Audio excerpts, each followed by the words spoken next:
வணக்கம், welcome to park photography. இந்த வீடியோவில் நம்ம என்ன பார்க்க போகிறோம் அப்படின்னா, நம்ம எல்லாருமே என்கிட்ட நிறையா கேட்ட கேள்விகள் இருக்குது.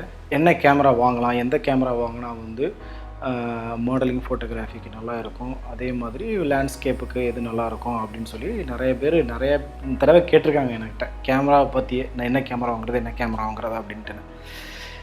எனக்கு அதுக்கு சரியான ஒரு பதிலை சொல்ல முடியல. ஏன்னா கேமரா அப்படிங்கிறது ஒரு முக்கியமான ஒரு விஷயமே கிடையாது. கேமராவை தாண்டி என்ன விஷயம் இருக்குது அப்படின்னா, நம்மளோட ஃப்ரேமிங், நம்மளோட ப்ரெசன்டேஷன், நம்ம செட் பண்ணுற அந்த கேமரா செட்டப்பு, அதுதான் ரொம்ப முக்கியம். ஸோ அது பேசிக் கேமராவில் கூட நம்மளால் பண்ண முடியும். அது மாதிரி ஹை எண்ட் கேமராவிலையும் நம்மளால் பண்ண முடியும். ஹை எண்ட் கேமராவுக்கு எதுக்கு நம்ம போகிறோம் அப்படின்னா, அந்த அதிகமாக மேக்ஸிமம் பிக்சல் இருக்குது, ஃபாஸ்ட்டு ஆட்டோ ஃபோக்கஸிங் இருக்கும், அதுக்கப்புறம் நிறையா ஆட்டோ ஃபோக்கஸ் பாயிண்ட்ஸ் இருக்கும், ஃபோக்கஸ் பாயிண்ட்ஸ் நிறையா இருக்கும். ஸோ இந்த மாதிரி கொஞ்சம் அடிஷ்னல் பெனிஃபிட்ஸ் இருக்கும். பட் ஒரு ஃபோட்டோ நீங்கள் நார்மலாக ஒரு ஃபோட்டோ எடுத்து அந்த ஃபோட்டோ அழகாக ப்ரெசென்ட் பண்ணுறதுக்கு ஹை எண்ட் கேமரா தான் வேணுமா, இல்லை பேசிக் கேமராலேயே எடுக்கலாமா அப்படின்னா, கண்டிப்பாக பேசிக் கேமராலே நம்ம நல்ல நல்ல ஃபோட்டோஸும் எடுக்க முடியும். ஸோ அதை ஒரு சேலஞ்சாக நான் எடுத்துக்கிட்டு ரொம்ப பேசிக்கான ஒரு கேமராவில் ஒரு ஸ்டூடியோ ஷூட் மாதிரி இந்த ஸ்டூடியோ செட்டப் பண்ணியிருக்கேன். அப்படின்னா இந்த ஸ்டூடியோ செட்டப்பில் ஒரு லைட் ரெண்டு லைட் யூஸ் பண்ணி நான் ஒரு ஃபோட்டோ ஷூட் பண்ண போகிறேன், வெறும் பேசிக் கேமராவை வச்சு. ஸோ அதோட அவுட்புட்டு எப்படி இருக்குது அப்படிங்கிறத நீங்கள் பாருங்கள்.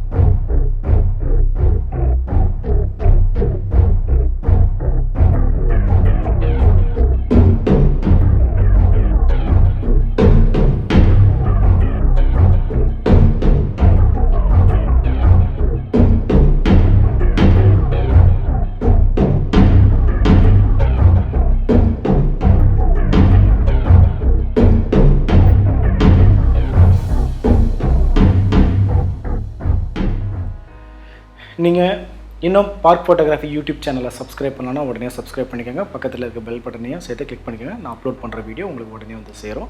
அதே மாதிரி ஃபேஸ்புக்கில் குரூப் இருக்குது. என்னோட இன்ஸ்டாகிராம் ப்ரொஃபைல்ஸ் அண்ட் தென் என்னோட ஃபேஸ்புக் ப்ரொஃபைல்ஸ் எல்லாமே இந்த டிஸ்கிரிப்ஷனில் கொடுத்துட்றேன், பார்த்துட்டு. ஓகே, இதுதான் என்னோடய செட்டப். ஸோ இந்த மாதிரி தான் செட்டப் வச்சுருக்கேன்னா, ஒரு பேசிக்கான ஒரு பேக் ட்ராப்பை அண்ட் தென் ஒரு ப்ரௌன் கலர் ஒரு பேக் ட்ராப் வச்சுருக்கேன். அண்ட் தென் ஒரு வார்ம் டெம்பரேச்சரில் இருக்க ஒரு சின்ன ஒரு லைட் ஒன்று வச்சுருக்கேன். அதுக்கப்புறம் என்னோடய நார்மல் ஃப்ளாஷ் ட்ரிகர் பண்ணுற ஒரு ஃப்ளாஷ் போட்டிருக்கேன். இதில் ஒரு சாஃப்ட் பாஸ் போட்டிருக்கேன். ஸோ அவ்வளோதான், இதுதான் என்னோடய லைட்டு. ஸோ இந்த லைட் செட்டப்பை வச்சு தான் நான் இது ஷூட் பண்ண போகிறேன். ஸோ இந்த செட்டப்பில் இந்த மாடலை வச்சு தான் நான் இப்போ ஷூட் பண்ண போகிறேன். நான் யூஸ் பண்ண போகிற கேமரா என்ன தெரியுமா, நிக்கானில் 3100 நிக்கான் கேமரா. அதோட கிட் லென்ஸ் 50mm இருக்குல்ல, 55mm. ஸோ அதோட கிட் லென்ஸ் வச்சு யூஸ் பண்ணுறேன். கேமரா செட்டப் என்னங்கிறத சொல்லிடுறேன்னா, 1/200 வச்சுருக்கேன், f5.3 வச்சுருக்கேன், ISO 100 வச்சுருக்கேன், ஒயிட் பேலன்ஸ் ஆட்டோ வச்சுருக்கேன். அதே மாதிரி என்னோடய ஃப்ளாஷ்க்கு 1/32 வச்சுருக்கேன். அதுக்கப்புறம் இந்த பேக்ரவுண்டை கொஞ்சம் பம்பப் பண்ணுறதுக்காக அங்கே ஒரு வார்ம் லைட் ஒன்று வச்சுருக்கேன். ஸோ இதுதான் டோட்டல் செட்டப்பு. இதை வச்சு தான் நான் இப்போ ஷூட் பண்ண போகிறேன்.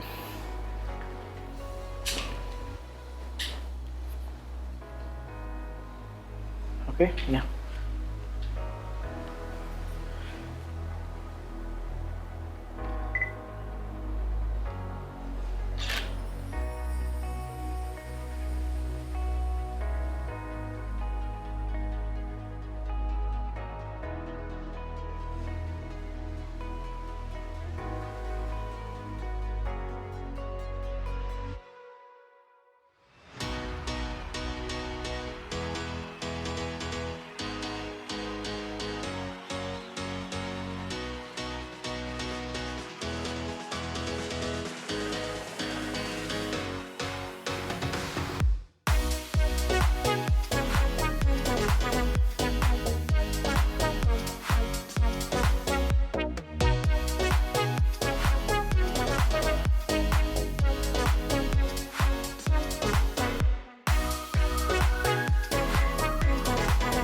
ஸோ இந்த வீடியோவில் வந்து நீங்கள் வந்து ஒரு ஸ்டூடியோவில் வந்து ஒரு 3100 கேமராவை வச்சு ஒரு லைட்டு 2 லைட்டு, ஒன்று வந்து பேக் ட்ராப்புக்கு, இன்னொன்று வந்து நார்மல் ஃப்ளாஷ் வச்சு ஒரு நார்மல் பேசிக் ஒரு ஸ்டூடியோ செட்டப்பில் ஒரு ஃபோட்டோஸ் எடுத்திருக்கேன். அந்த ஃபோட்டோஸை வந்து காமிச்சிருக்கேன் உங்களுக்கு எப்படி இருக்குன்னு. ஸோ பார்த்துருப்பீங்க.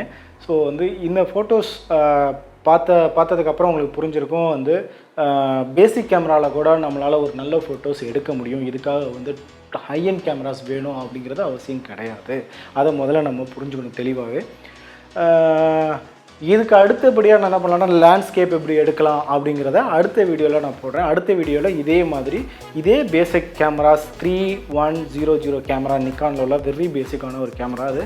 ஸோ அந்த கேமரா வச்சு லேண்ட்ஸ்கேப் வந்து எடுத்தால் அதோட அவுட்புட் எப்படி இருக்கும் பேசிக்காகவே அப்படிங்கிறத நம்ம வந்து தெரிஞ்சுக்கலாம் நம்ம. ஸோ இதில் ரொம்ப முக்கியமான ஒரு விஷயம் என்ன அப்படின்னா, கேமரா ஒரு பக்கம் இருந்தாலும் 50% மூலமாக கேமரா அவுட்புட் எடுத்தாலும் அதை வந்து ப்ரெசென்ட் பண்ண போகிறோம் பார்த்திங்களா, அந்த ப்ரெசன்டேஷன் தான் ரொம்ப ரொம்ப முக்கியம்.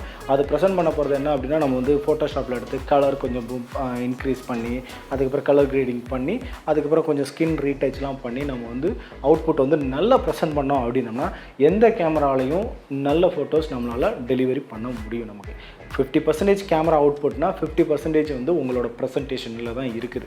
எடிட்டிங் பண்ணி தான் நம்ம அவுட்புட்டை டெலிவரி பண்ணணுமா, கேமரா மூலமாக பண்ண முடியாதா அப்படின்லாம் எந்த ஒரு டவுட்டும் வச்சுக்காது. கண்டிப்பாக வந்து நீங்கள் ஒரு ஃபோட்டோ எடுத்திங்கன்னா அதை ரீடச் பண்ணாமல் டெலிவரி பண்ண முடியாது, நல்லா ப்ரெசென்ட் பண்ண முடியாது. ப்ரெசென்ட் பண்ணலாம், ஆனால் ரீடச் பண்ணிங்க அப்படின்னா ரொம்ப நல்லாவே ப்ரெசென்ட் பண்ணலாம். ரொம்ப எல்லாருக்கும் ஈர்க்கிற மாதிரி ஒரு ஃபோட்டோஸ் வந்து உங்களால் ப்ரெசென்ட் பண்ண முடியும் ரீடச் பண்ணிங்கன்னா. ஸோ அதனால் கண்டிப்பாக ரீடச்சும் கற்றுங்க. எவ்வளோ நீங்கள் கேமரா கற்றுக்குறீங்களோ அதே மாதிரி ரீடச்சுங்கிறது ரொம்ப ரொம்ப முக்கியமான ஒரு விஷயம். கண்டிப்பாக ரீடச்சும் கற்றுக்குங்க கண்டிப்பாக. இந்த வீடியோ உங்களுக்கு பிடிச்சிருந்துச்சுன்னா லைக் பண்ணுங்கள், ஷேர் பண்ணுங்கள், கமெண்ட் பண்ணுங்கள். மறக்காமல் யூடியூப் சேனலுக்கு சப்ஸ்கிரைப் பண்ணுங்கள். Thank you so much.